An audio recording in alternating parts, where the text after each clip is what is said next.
आपको पक्का अतिसार के बारे में बताता हूँ, जिसको पक्का अतिसार कहते हैं, जिसको खूनी पेचिश कहते हैं।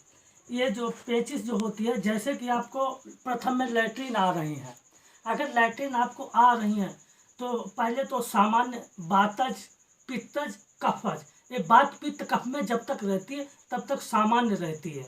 जैसे कि आपने तली भुनी चीज़ें खाई, गरिष्ठ पदार्थ खाया, या ऐसी कोई मतलब मिर्च मसाला खाया जो पित्त विकार को जो बढ़ा देता है। जैसे कि आपको लैट्रीन आ रही है, सामान्य लैट्रीन आ रही है, प्रथम जो है सामान्य लैट्रीन जब आती है तो वात पित्त कफ में जब तक रहती है तब तक वो सामान्य रहती है। फिर सन्निपातिक, ये चौथी जो सन्निपातिक है, जब काफ़ी दिन हो जाते हैं, जब जा नहीं रहती, ठीक नहीं होती, तब वो सन्निपात में बदल जाती है। और सन्निपात जो होती है पुरानी लैट्रिन होती है, जो काफ़ी दिनों से होती है, रुकी होती है, जा नहीं रहती, ठीक नहीं हो पाती है। तो इसी तरीके से ये पक्का अतिसार होता है। वातज, पित्तज, कफज, जब तक वात में और पित्त में, कफ में मतलब सामान्य रहता है। उसके बाद में अगर आपने लैट्रिन आपको आ रही है तो उसमें यदि आपने कोई गरिष्ठ पदार्थ खा लिया या कोई ऐसी मतलब चीज़ आपने खाई जो पित्त विकार को बढ़ा दे, टिक्की खा लें, समोसा खा लें, तली भुंजी चीज़ें खा लें, कोई भी गरिष्ठ पदार्थ यदि आप खा लेते हैं तो हमारे वो पित्त विकार को बढ़ा देता है। जब पित्त विकार को बढ़ा देता है तो वो रक्का अतिसार में, पक्का अतिसार में बदल जाता है। और जो पक्का अतिसार जब हमारे शरीर के अंदर उत्पन्न हो जाता है, पक्का अतिसार जब आने लगता है तो ये समझ लो रोगी पेशेंट काफ़ी ज़्यादा परेशान हो जाता है, घबरा जाता है। तो पक्का अतिसार के लक्षण ये उत्पन्न हो जाते हैं हमारे शरीर में। उपरोक्त पित्त विकार के लक्षण, सारे लक्षण पित्त विकार के उत्पन्न हो जाते हैं। बहुत से लक्षण ऐसे होते हैं जो हमें आपको प्रदर्शित करते हैं, दिखाते हैं कि सारे लक्षण गर्मी विकार के हैं। तो गर्मी विकार के लिए पहले तो उसमें अगर पक्का अतिसार आपको आ रहा है तो उसमें तो आप ठंडी चीज़ें खिलाइए उसको, रोगी को। जैसे कि आप जो है धनिया वगैरह है, उसको जो है यदि आप उसको खिलाएं तो ये त्रिदोष नाशक होता है, ये तीनों दोषों को नष्ट करता है। तो आप इसको, धनिया को आप सेवन करा सकते हैं। छोटा वाला अनार आता है, छोटा वाला अनार, उसको आप सेवन करा सकते हैं।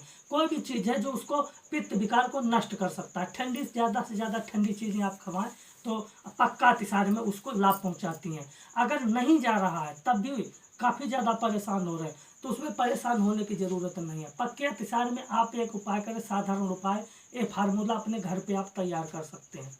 जैसे कि बेल, बेल आपको गांव में भी मिल जाएगा, मार्केट में भी मिल जाएगा, पंसारी के दुकान पे भी मिल जाएगा।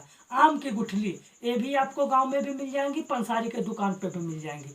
आम की गुठली और बेल का गूदा, ये जो बेल होता है, बेल को आप फोड़ लो और फोड़ करके उसमें से अंदर जो गूदा इसका निकलता है वही जो है इसको बेल गूदा कहते हैं। इसका वजन होना चाहिए 100 ग्राम।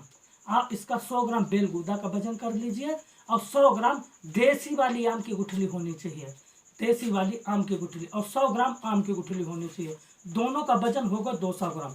और 200 ग्राम वजन आपका हो गया तो उसको 800 ग्राम जल में आप उसको पका लो। जब पकते पकते पकते जब शेष रह जाए मात्र आपका 200 ग्राम, 250 ग्राम या 225 ग्राम, चतुर्थांश जब आपका शेष रह जाए तब आप उसको उतार करके और रख दीजिए ठंडा होने के लिए।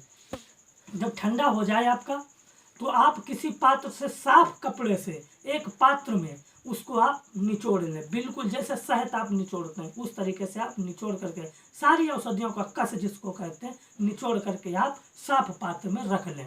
और उसको जो है, जैसे कि रोगी की जैसी अवस्था हो, पक्का अतिसार आ रहा है, जैसी उसकी अवस्था हो, जैसी उम्र हो, उसी हिसाब से उसकी आप मात्रा बना लें। वैसे तो आयुर्वेदिक दवाई की मात्रा, जैसे चूर्ण है उसकी 5 ग्राम मात्रा होती है, काढ़ा है उसको 10-10 ग्राम मात्रा होती है, 15 ग्राम मात्रा होती है।